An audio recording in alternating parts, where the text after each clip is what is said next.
Venezuela? Well, thank you, Mr. President. Finally, a commander-in-chief the world respects and the American people deserve. And as the President said, words can barely capture the bravery and the power and the precision of this historic operation. A massive joint military and law enforcement raid flawlessly executed by the greatest Americans our country has to offer. American warriors are second to none, the best in the world and the best of our country. What all of us witnessed last night was sheer guts and grit, gallantry and glory of the American warrior. I'm simply humbled by such men. And I tip my hat to our chairman, Dan Raisin Kane, and all those Americans who stood watch last night. Our warriors are the elite of America, and again, President Trump has your back. No other country on planet Earth, and it's not even close, could pull this kind of operation off. And no other president has ever shown this kind of leadership, courage, and resolve. The most powerful combination the world has ever seen. As the President said, our adversaries remain on notice. America can project our will anywhere, anytime. The coordination, the stealth, the lethality, the precision, the very long arm of American justice, all on full display in the middle of the night. Nicolas Maduro had his chance, just like Iran had their chance, until they didn't and until he didn't. He effed around and he found out. President Trump is deadly serious about stopping the flow of gangs and violence to our country. Deadly serious about stopping the flow of drugs and poison to our people. Deadly serious about getting back the oil that was stolen from us. And deadly serious about reestablishing American deterrence and dominance in the Western Hemisphere. This is about the safety, security, freedom, and prosperity of the American people. This is America first. This is peace through strength. And the United States War Department is proud to help deliver it. Welcome to 2026, and under President Trump, America is back. I'd like to welcome now our chairman, Chairman Raisin Kane, to give a few more details about the operation. Mr. Chairman. Thank you, Mr. Secretary. Thank you, Mr. President, and good morning.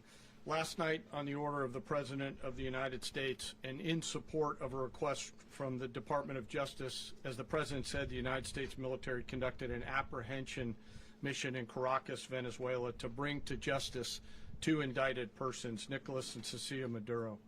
This operation, known as Operation Absolute Resolve, was discreet, precise, and conducted during the darkest hours of January 2nd and was the culmination of months of planning and rehearsal, an operation that, frankly, only the United States military could undertake. What I'd like to do this morning is talk to you through some of the preparation and the details without compromising any of our tactics, techniques, and procedures. There is always a chance that we'll be tasked to do this type of mission again. Our interagency work began months ago and built on decades of experience of integrating complex air, ground, space, and maritime operations. While the past 2 decades have honed the skills of our special operations forces, this particular mission required every component of our joint force, with soldiers, sailors, airmen, Marines, and Guardians working in unison with our intelligence agency partners and law enforcement teammates in an unprecedented operation. We leveraged our unmatched intelligence capabilities and our years of experience in hunting terrorists, and we could not have done this mission without the incredible work by various intelligence agencies, including the CIA, NSA, and NGA. We watched, we waited, we prepared, we remained patient and professional. This mission was meticulously planned, drawing lessons from decades of missions over the last many years, many missions over these last many years. This was an audacious operation that only the United States could do. It required the utmost of precision and integration within our joint force.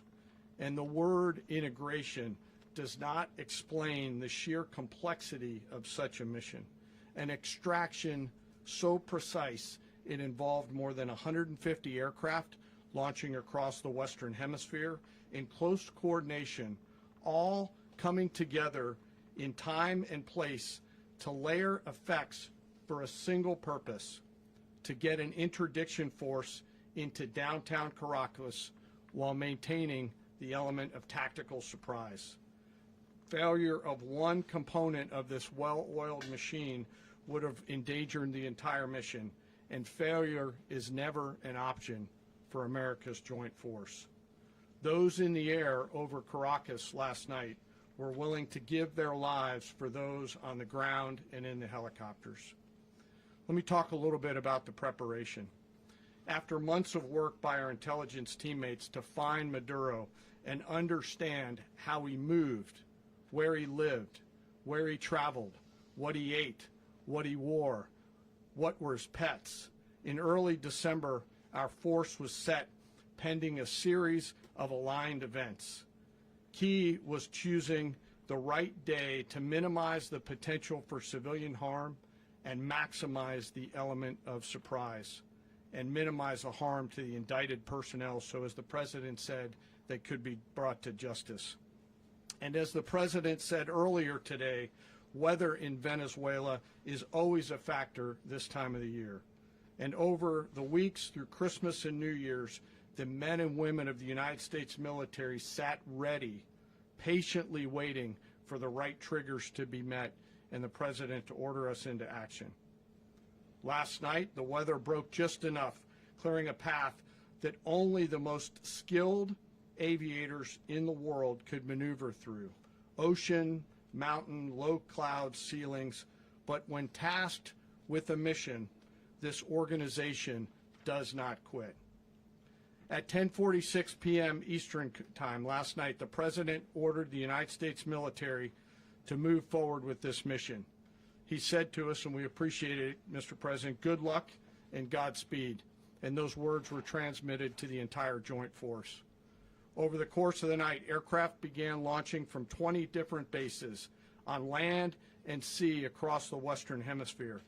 In total, more than 150 aircraft, bombers, fighters, intelligence, reconnaissance, surveillance, rotary wing were in the air last night.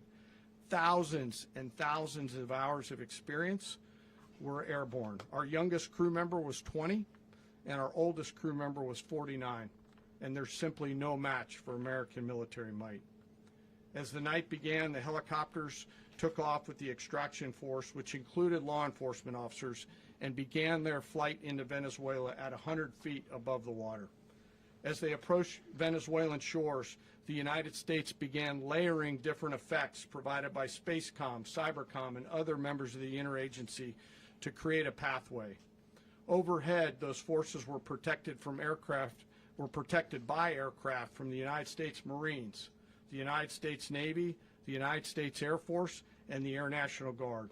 The force included F-22s, F-35s, F-18s, EA-18s, E-2s, B-1 bombers, and other support aircraft, as well as numerous remotely piloted drones. As the force began to approach Caracas, the Joint Air Component began dismantling and disabling the air defense systems in Venezuela, employing weapons to ensure the safe passage of the helicopters into the target area.